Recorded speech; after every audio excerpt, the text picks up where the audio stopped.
നമസ്കാരം, ഞാൻ ബൈജു നായർ. നമ്മുടെ ചാനലിലേക്ക് സ്വാഗതം. ഇപ്പോൾ ജപ്പാൻ യാത്രയുടെ 5ാം ദിവസത്തിലേക്ക് കടക്കുകയാണ്. ഇന്നിപ്പോൾ നമ്മൾ എത്തി നിൽക്കുന്നത് വളരെ രസകരമായൊരു സ്ഥലത്താണ്. അതായത് ഇവിടുത്തെ ഏറ്റവും മനോഹരമായ ഒരു ഗ്രാമം. ഈ ഗ്രാമത്തിൻ്റെ പ്രത്യേകത വളരെ ചെരിഞ്ഞ മേൽക്കൂരയുള്ള വീടുകളാണ് ഇവിടെ ഉള്ളതെന്നുള്ളതാണ്. നമ്മൾ ഇപ്പോൾ ഗൂഗിൾ എടുത്തിട്ട് ക്രിസ്മസ് ഇൻ ജപ്പാൻ ഒന്ന് അടിച്ചു നോക്കുകയാണെങ്കിൽ നിങ്ങൾക്ക് കാണാം, കാണിക്കുന്ന ഈ ഒരു ഗ്രാമമായിരിക്കും. പൂർണ്ണമായിട്ടും മഞ്ഞിൽ മുങ്ങി നിൽക്കുന്ന ചെരിഞ്ഞ റൂഫുള്ള കുറേ വീടുകൾ, അതാണ് ഇവിടെ കാണാനുള്ളത്. കുറേ ആളുകളൊന്നുമില്ല, 1600 പേരെ ഈ ഒരു ഗ്രാമത്തിൽ താമസിക്കുന്നുള്ളൂ. ഗ്രാമത്തിൻ്റെ പേര് ഷിരിക്കവാഗോ എന്നാണ്. ആകെ 120 വീടുകളേ ഉള്ളൂ. കുറച്ച് കാലം മുമ്പ് വരെ, അതായത് 1960s 160 വീടൊക്കെ ഉണ്ടായിരുന്നെങ്കിൽ ഇപ്പോൾ കുറഞ്ഞ് 120 ഇവിടുത്തെ പ്രത്യേകത എന്താണെന്ന് വെച്ചാൽ ഈ ഒരു വീടുകളുടെ പ്രത്യേകത കാണാനുള്ള ഭംഗി മാത്രമല്ല, വളരെ ട്രഡീഷണലായിട്ട് ജീവിക്കുന്ന ആൾക്കാരാണ് ഇവിടെ ഉള്ളത് എന്നുള്ളതോടെയാണ്. ഇവരധികവും ഈ പട്ടുനൂൽ കൃഷിയൊക്കെയാണ് ഇവിടെ ചെയ്തുകൊണ്ടിരിക്കുന്നത്. ആ രീതിയിലുള്ള വളരെ ട്രഡീഷണൽ ജീവിതം കൂടിയാണ്. എന്തായാലും അത്തരം കാഴ്ചകളിലൊക്കെ നമ്മൾ പോകുന്നത്. അതിൻ്റെ ഒരു സാമ്പിളായിട്ട് നോക്കുകയാണെങ്കിൽ ആ കാണുന്ന ബിൽഡിങ്സൊക്കെ നോക്കിയാൽ മതി. ഏതാണ്ട് അതുപോലെയാണ്. വളരെ കട്ടിയുള്ള മേൽക്കൂരയാണ്. അതായത് പല കാലഘട്ടങ്ങളിലായിട്ട് പുല്ല് മേഞ്ഞ് നമ്മൾ ബാലിയിലേക്ക് കാണുന്ന വളരെ കട്ടിയുള്ള മേൽക്കൂരയൊക്കെയാണുള്ളത്. ഇപ്പോൾ എന്തായാലും നമുക്കിനി അത്തരം കാഴ്ചകളിലേക്ക് പോകാം. അതിന് മുമ്പ് ആകെ അത്രയും ഒരു ഏരിയ മാത്രമേ ഉള്ളൂ ആ വീടുകൾ. അതിൻ്റെ ഇടയ്ക്ക് തന്നെ 3-4 കുളങ്ങളുമൊക്കെ ആയിട്ട് മനോഹരമായ രീതിയിലാണ് അവർ നിർമ്മിച്ചിരിക്കുന്നതും ജീവിക്കുന്നതും.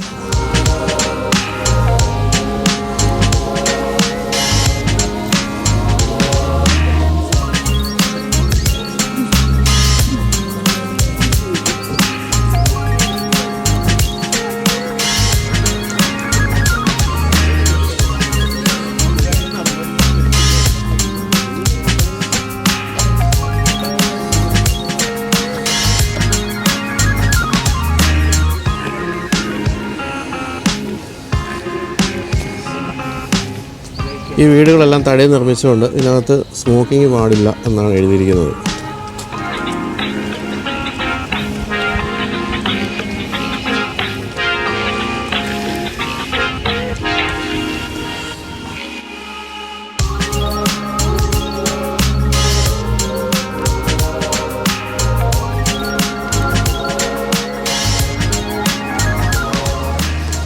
ഇങ്ങനൊരു പുഴ കടന്നു വേണം നമ്മൾ വില്ലേജിലേക്ക് പ്രവേശിക്കാൻ. പുഴയിൽ വലിയ വെള്ളമൊന്നുമില്ല, ഭാരതപ്പുഴ പോലെ കിടക്കുന്നു.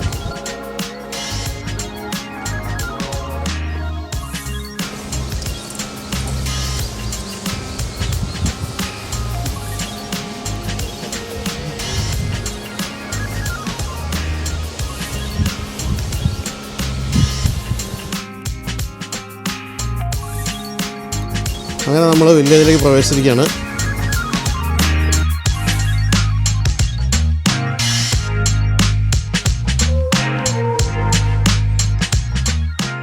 ഇതാണ് ഇവിടുത്തെ വീടുകളുടെ ഒരു മാതൃക. നമ്മൾ പലപ്പോഴും ജാപ്പനീസ് സിനിമകളിലൊക്കെ കാണുന്ന അതേ സ്ഥലം ആണിത്.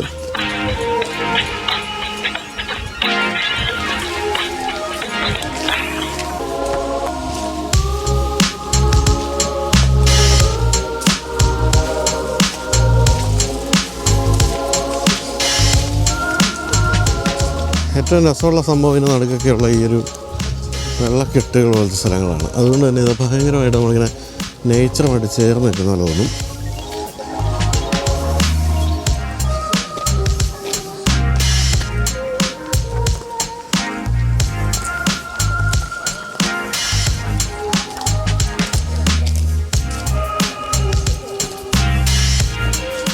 ഇവിടെ ജീവിക്കുന്നവർക്ക് ഇതൊന്നും വിൽക്കാനൊന്നും അനുവാദമില്ല. കാരണം ഇതൊരു വേൾഡ് ഹെറിറ്റേജ് സൈറ്റാണ്. ഇതിൻ്റെ മെയിൻ്റനൻസ് ഒക്കെ നോക്കുന്നത് ഗവൺമെൻറ്റാണ്. പക്ഷേ ഇവിടെ കുടുംബങ്ങൾ താമസിക്കുന്നുണ്ടോ എന്നുള്ളതുകൊണ്ടാണ് ചില സ്ഥലങ്ങളിൽ നോ എൻട്രി എന്നൊക്കെ എഴുതിയിരിക്കുന്നത്. അല്ല അവിടെയെല്ലാം സന്ദർശകർ കയറി അലമ്പാക്കും.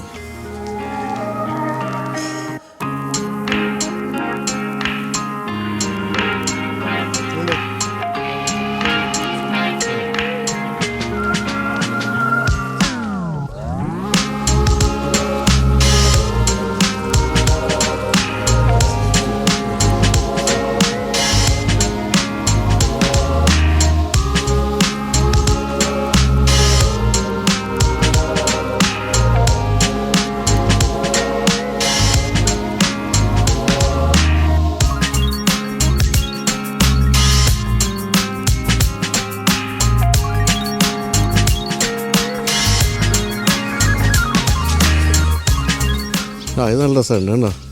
ഇവിടുത്തെ ഈ പനമ്പും അതും എല്ലാം ചേർന്ന് നിൽക്കുകയല്ലേ.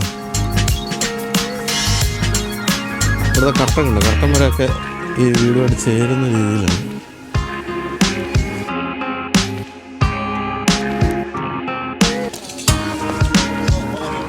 ആരാടാ വരാന്തലെന്ന് ചോദിച്ചു അകത്തുനിന്ന്.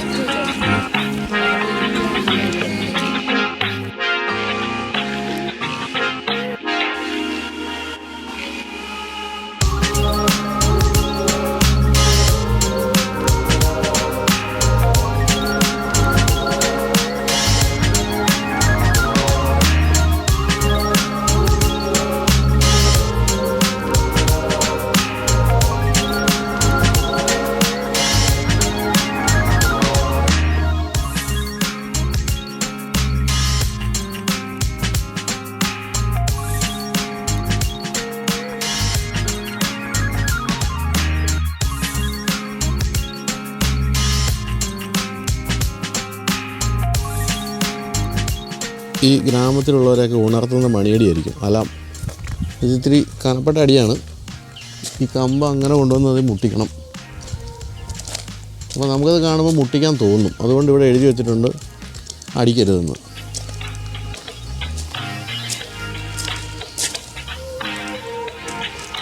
ഇവിടെയൊക്കെ വീടുകളാണ്.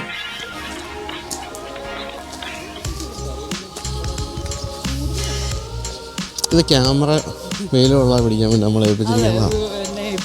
നമ്മളെ മമ്മൂട്ടിയൊക്കെ നടക്കുമ്പോൾ കണ്ടിട്ടില്ലേ പുറയിൽ ഇങ്ങനെ ജോർജ്.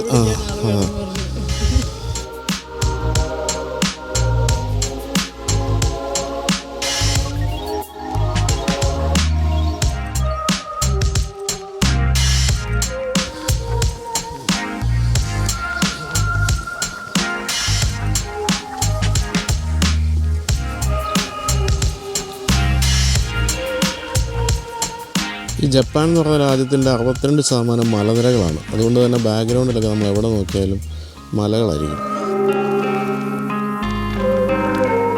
ഞാറ് നട്ടിട്ടുണ്ട്, അതായത് കൃഷിയിടമാണിത്. അതിൻ്റെ ബാക്ക്ഗ്രൗണ്ടിലാണ് വീടുകൾ. ഇതൊക്കെ വീടുകളുടെ പിൻഭാഗം. അതും കൊള്ളാം. ഇവിടെയൊക്കെ കൃഷി നടത്തിയിട്ടുണ്ട്. വാവ്. ട്രാക്ടർ, ചെറിയ വീടുകൾ, നെൽകൃഷി, അങ്ങനെ കാർഷിക സമൃദ്ധമാണ്.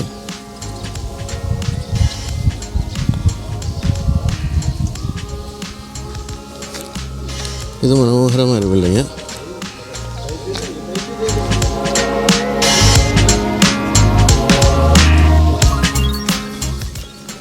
ഇതിൻ്റെ എൻട്രൻസ് ഒക്കെ നല്ല ഭംഗിയായിട്ടുണ്ട്. ഇതൊക്കെ ഒരു ചെറിയ ഹോട്ടലോ ഹോം സ്റ്റേ ഒക്കെയാണ്.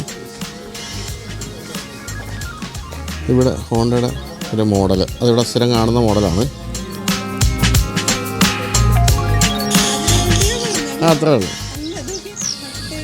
വലിയ പൂവാണ്.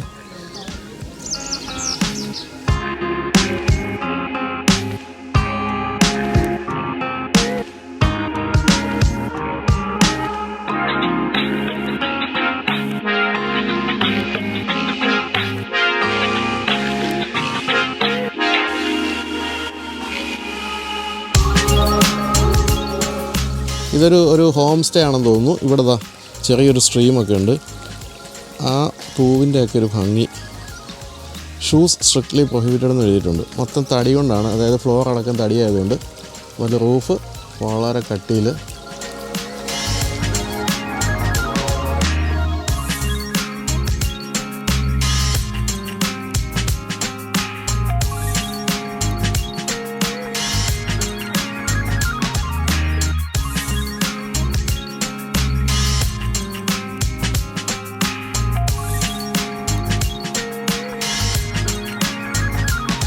ഇവിടെ നിങ്ങൾക്കൊന്ന് താമസിക്കാം. നിങ്ങൾക്കത് ഹോം സ്റ്റേ ഒക്കെ ഉള്ളതുകൊണ്ട് വേണമെങ്കിൽ താമസിക്കാം.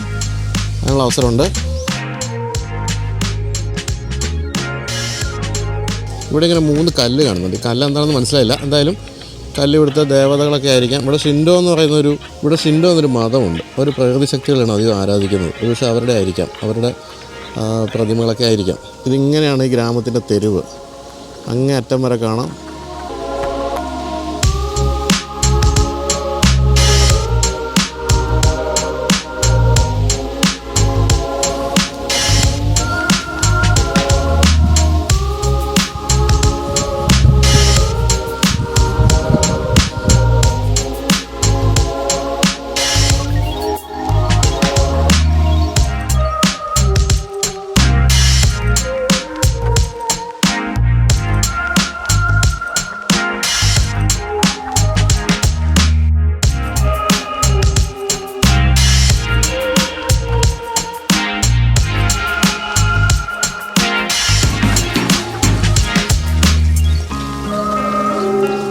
ഇത് വാഡ എന്ന് പറയുന്ന ആളുടെ വീടാണ്. അദ്ദേഹമാണ് ഇവിടുത്തെ പഴയകാല ഗ്രാമമുഖ്യൻ. എല്ലാവരും അദ്ദേഹത്തിൻ്റെ ബന്ധുക്കളും മറ്റുമാണ്. വാഡ എന്ന് പറയുന്ന ഫാമിലിയാണ് ഏതാണ്ട് പൂർണ്ണമായിട്ട് ഇവിടെ ഇപ്പോൾ ജീവിക്കുന്നത്. അദ്ദേഹത്തിൻ്റെ ട്രഡീഷണൽ വീട്ടിലേക്കാണ് നമ്മൾ പോകുന്നത്. ഇവിടെയൊക്കെ ബാക്ക്ഗ്രൗണ്ടിൽ കണ്ടോ നല്ല ഭംഗിയുള്ള കൃഷിത്തോട്ടങ്ങളും പിൻഭാഗത്ത് വലിയ മല, ഇവിടെ ചെറിയ കുളം, അങ്ങനെ വളരെ രസകരമായ ഒരു രീതിയാണ് ഇവിടെ മൊത്തത്തിൽ.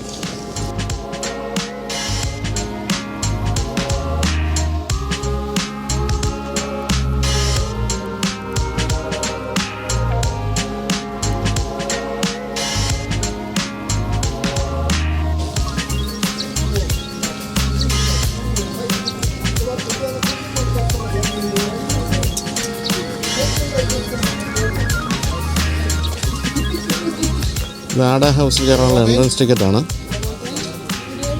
ഷൂ ഊരിട്ട് വേണം കയറാൻ.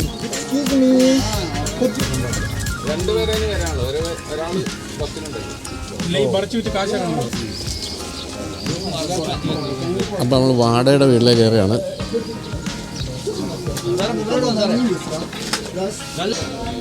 അപ്പോൾ ഇതാണ് ഒരു ട്രഡീഷണൽ ജാപ്പനീസ് വീടാണ്.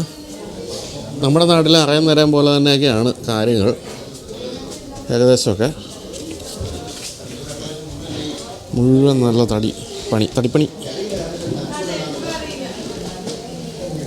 നമ്മുടെ കുട്ടനാട്ടിലൊക്കെയുള്ള വീടുകളുടെ നിർമ്മാണ രീതി. ഇതൊക്കെ പുതുതായിട്ട് ഇട്ടിരിക്കുന്നതായിരിക്കും ഈ ഒരു ഫ്ലോറിങ്. ഇത് ബുദ്ധിസ്റ്റ് വീടാണ്. ബുദ്ധനെ ആരാധിക്കുന്ന വീടാണ്. അതുകൊണ്ടാണ് ബുദ്ധൻ ഉള്ളിൽ കാണാം.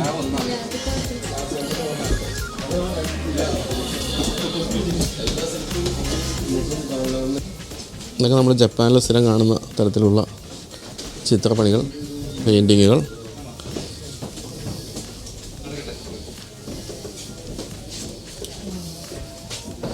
നല്ല രസമുണ്ടല്ലേ? നല്ലൊരു ഓപ്പൺ ഏരിയയിലേക്ക് നമ്മൾ ഓപ്പണായിട്ടങ്ങ് ഇറങ്ങുന്നു. ഇവിടെ നീണ്ട വരാന്ത.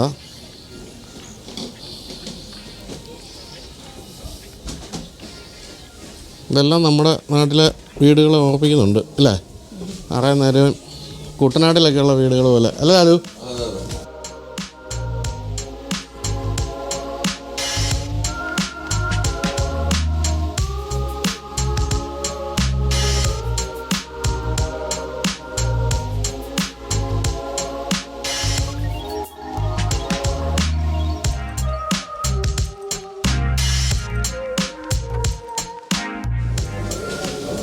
ഇവരിങ്ങനെ സ്ഥിരം ചായ ഇട്ട് കുടിക്കുന്നതുകൊണ്ട് അതിനുള്ളതായിരിക്കാം ഇത് എന്ന് കരുതുന്നു.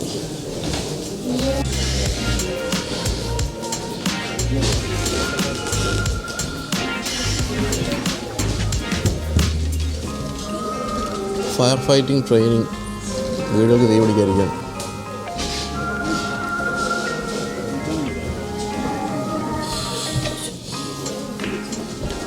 ഇതിൻ്റെ മുകളിലേക്ക് കയറാൻ വേണ്ടി ഇത്രയും സ്റ്റീപ്പായിട്ടുള്ള സ്റ്റെപ്പുകളാണ്, തടി സ്റ്റെപ്പുകൾ. ഒരാൾക്ക് കഷ്ടിച്ച് ഇറങ്ങാം.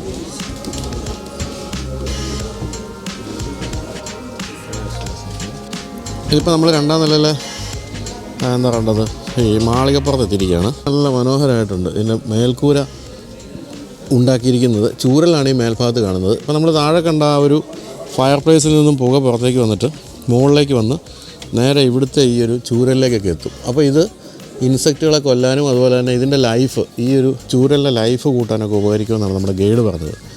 ഇവിടെ താഴത്തെ മുറിയേക്കാളും വിശാലമായൊരു സ്ഥലമാണ്. ഇത്രയും വലിയ ഏരിയയാണ് ഇവിടെ കിട്ടിയിരിക്കുന്നത്. അതുപോലെ തടി ഫ്ലോറിങ് ഗംഭീരമാണ്. ഇതെല്ലാം ഇവർ ഉപയോഗിച്ചിരുന്ന സാധനങ്ങളൊക്കെയാണ്. മുകളിൽ നിന്നുള്ള കാഴ്ച ഇതാണ്.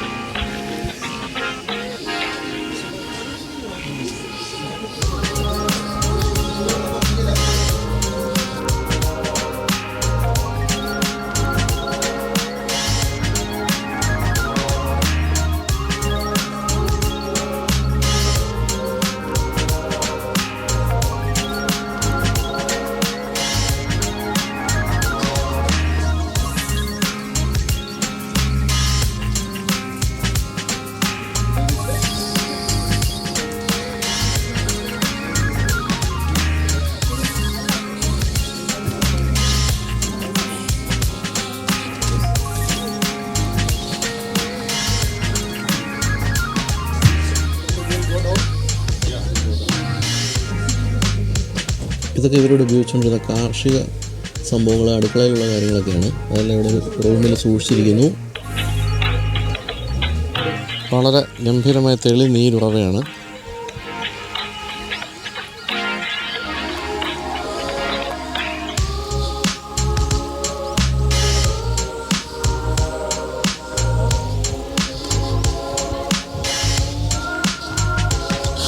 ഇതുവഴി ഇങ്ങനെ നടന്ന് ഗ്രാമത്തിൻ്റെ മറ്റൊരു സൈഡിലേക്ക് പോകാം. ഈ നടക്കാനൊക്കെ നിർമ്മിച്ചിരിക്കുന്നത് ഈ പാതയൊക്കെ നല്ല രസമായിട്ടുണ്ട്. എല്ലാം തടി കൊണ്ട് സൈഡിൽ കൂടെ അങ്ങനെ ചെറിയ ഒരു നീരുറവ ഒഴുകുന്നു. ഇവിടെയൊക്കെ കൃഷി, അതിൻ്റെ ബാക്ക്ഗ്രൗണ്ടിൽ മലകൾക്ക് താഴെയായിട്ട് തടിയിൽ നിർമ്മിച്ച വീടുകളടങ്ങുന്ന ഗംഭീരമായൊരു ഗ്രാമം. ചെറിയ ട്രാക്ടറൊക്കെ എല്ലായിടത്തും ഉണ്ട്. കാര്യമായ രീതിയിൽ കൃഷി നടക്കുന്നുണ്ടെന്ന് ഉറപ്പാണ്.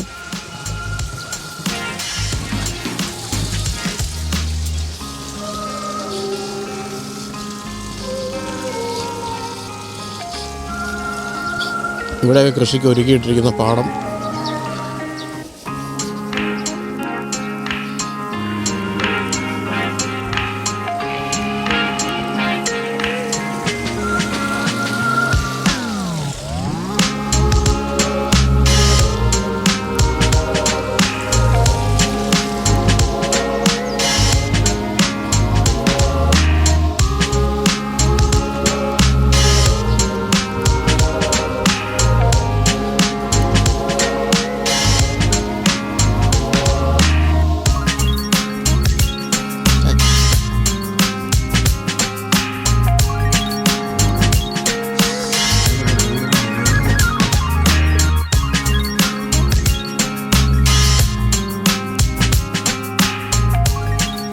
ട്രഡീഷണൽ വീടൊക്കെ ആണെങ്കിലും എല്ലാവിധ ആധുനിക സൗകര്യങ്ങളും ഉണ്ട്.